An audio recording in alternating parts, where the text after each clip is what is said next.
প্রিয় দর্শক, আসসালামু আলাইকুম। আমি ডক্টর বজলুর রহিম রিপন। আপনাদের সবাইকে জানাচ্ছি শুভেচ্ছা। প্রিয় দর্শক, এই যে হাঁটু ব্যথা, যেটি খুবই সাধারণ এবং কমন একটি সমস্যা এবং বিশেষ করে আপনার একটু মধ্যবয়সী রোগীদের ক্ষেত্রেই হাঁটু ব্যথা খুব বেশি দেখা যায়। নানাবিধ কারণে হাঁটু ব্যথা কিন্তু হতে পারে দর্শক। এর মধ্যে সবচেয়ে বেশি যে কারণে হয় সেটা হলো হাঁটুতে যদি অস্টিওআর্থ্রাইটিস হয়। তো অস্টিওআর্থ্রাইটিস হলে যে বিষয়টি ঘটে, যেমন আমাদের হাঁটুর জয়েন্টের ভিতরের কার্টিলেজটা ক্ষয় হয়ে যায়, জয়েন্টে ব্যথা হয়, জয়েন্টের ঘর্ষণ বেড়ে যায়, অনেক সময় জয়েন্ট শক্ত হয়ে যায় এবং জয়েন্টের মধ্যে ইনফ্ল্যামেশন হয়, চলাফেরা করতে অসুবিধা হয়, হাঁটতে অসুবিধা হয়, সিঁড়ি বেয়ে ওঠা নামা, নামাজ পড়তে অসুবিধা হয়, এরকম নানাবিধ সমস্যা দেখা দেয়। তো এই ধরনের হাঁটু ব্যথার ক্ষেত্রে সাধারণত দেখা যায় রোগীরা বছরের পর বছর, মাসের পর মাস ব্যথানাশক ওষুধ খেতে থাকে, কিন্তু ব্যথা সহজে কমে না। তার হাঁটুর অবস্থা দিন দিন আরো খারাপ হতে থাকে, তার চলাফেরা সীমিত হতে থাকে। প্রিয় দর্শক, এই যে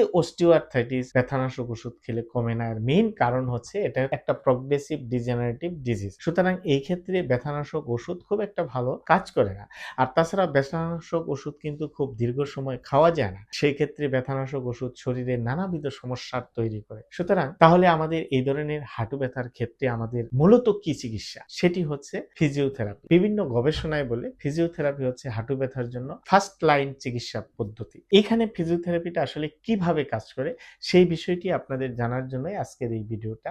আশা রাখি আপনারা প্রথম থেকে শেষ পর্যন্ত একটু শুনবেন, অনেক কাজে লাগবে। তো ফিজিওথেরাপি কেন বা কিভাবে আপনার এই হাঁটু ব্যথাকে সহজে দূর করতে সক্ষম হয়, আজকে সেই বিষয়টি নিয়ে কথা বলবো। এখানে কয়েকটি প্রসিডিউর আছে। একটি প্রসিডিউর হচ্ছে যে আপনার পেইন গেট থিওরি, যেটা ব্যথা কমানোর জন্য বিশেষ করে ইলেকট্রিক্যাল মডালিটিস যেমন টেন্স, আইএফটি, হট প্যাক বা আল্ট্রাসাউন্ড থেরাপি, এগুলি কি করে যে আপনার স্নায়ুর মাধ্যমে যে সিগন্যালটা, আপনার ব্যথার সিগন্যালটা আমাদের মস্তিষ্কে পৌঁছায়, সেই সিগন্যালকে বন্ধ করে দেয়, ফলে মস্তিষ্ক ব্যথার সিগন্যালটা কম দেয়। এটাকে বলা হয় পেইন গেট থিওরি। এছাড়াও ফিজিওথেরাপির মাধ্যমে যে বিষয়টি ঘটে সেটি হচ্ছে যে আমাদের জয়েন্টের মধ্যে যে সাইনোভিয়াল ফ্লুইড থাকে, আপনার এক্সারসাইজের মাধ্যমে বা মুভমেন্টের মাধ্যমে সেই সাইনোভিয়াল ফ্লুইড বা তরলের নাড়াচাড়াটা বেশি হয়, ফলে আপনার কার্টিলেজ যথেষ্ট পরিমাণে পুষ্টি পায়। পুষ্টি পাওয়ার ফলে দেখা যায় যে ঘর্ষণটা অনেকাংশে কমে যায় এবং জয়েন্টটা স্মুথ হয়ে যায় এবং ব্যথাটাও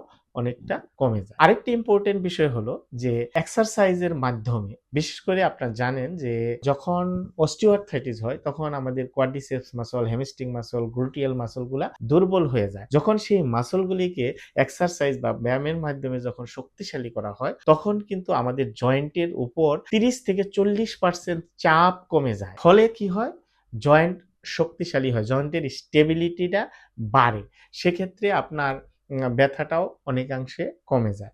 এইটাকে বলা হয় যে ডায়নামিক জয়েন্ট স্টেবিলিটি। এছাড়াও অনেক সময় দেখা যায় যে আপনার জয়েন্ট আনলোডিং মেকানিজম কাজ করে ফিজিওথেরাপি, বিশেষ করে বিভিন্ন ধরনের এক্সারসাইজ বা ট্যাপিং এর মাধ্যমে যখন জয়েন্টের ভুল অ্যালাইনমেন্টটা ঠিক করা হয়, তখন ক্ষতিগ্রস্ত অংশের উপর চাপটা কম পড়ে এবং ভালো অংশের উপর চাপটা বেশি থাকে, ফলে জয়েন্টের ব্যথাটা অনেকাংশে কমে যায়। এছাড়াও অনেক সময় দেখা যায় যে এক্সারসাইজের মাধ্যমে, আপনার সঠিক ব্যায়ামের মাধ্যমে আপনার কার্টিলেজের মধ্যে মাইক্রো স্ট্রেস পড়ে, ফলে সেখানে নতুন কোলাজেন তৈরি হয়। নতুন কোলাজেন তৈরি হয়ে জয়েন্টটাকে, আপনার ডিজেনারেশনটা ধীর করে দেয়, হ্যাঁ, স্লো করে দেয়। এটাকে বলা হয় মেকানো ট্রান্সডাকশন। তো এই পদ্ধতিতে দেখা যায় যে আমাদের জয়েন্টের ক্ষয়টা ধীরে হয়, ব্যথাটা কম থাকে, জয়েন্টটা ভালো থাকে। তো এইভাবে যদি সঠিক ফিজিওথেরাপি করানো যায়, তাহলে কিন্তু সহজেই আপনার হাঁটুর ব্যথা কমানো যায়, হাঁটু দ্রুত অ্যাক্টিভ করা যায়, চলাফেরার উপযোগী করা যায়, হ্যাঁ? স্টিফনেসটা কমানো যায়, অর্থাৎ ফাংশনটাকে বাড়ানো যায় এবং সঠিক ফিজিওথেরাপি করলে দ্রুত সময়ের মধ্যে হাঁটু সুস্থ হওয়ার সম্ভাবনা থাকে এবং অপারেশন এড়ানো সম্ভব।